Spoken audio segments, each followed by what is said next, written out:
যে এই সূরা তেলাওয়াত করে ওই তেলাওয়াতকারীর যে হাজত আছে, প্রয়োজন আছে, এই সূরার বরকতে আল্লাহ তার প্রয়োজন পূরণ করে দেয়। আমাদের জীবনে প্রয়োজন আছে না নাই? কার কাছে চাইবো? বিপদে পড়লে কারে বলবো?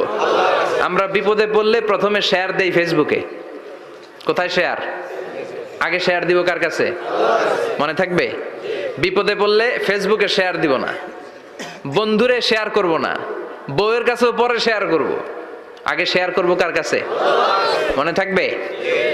এজন্য বিশ্বনবী বলতেন এই সূরার নাম সূরাতুল কাদিয়া, মানুষের হাজত পূরণ করে দেয়। এই সূরা তেলাওয়াত করে যদি আপনি আল্লাহর কাছে কোনো বিপদ থেকে পানা চান অথবা কোনো প্রয়োজন নিয়ে দোয়া করেন, সূরার বরকতে প্রয়োজনটা পূর্ণ করে দেয় কে?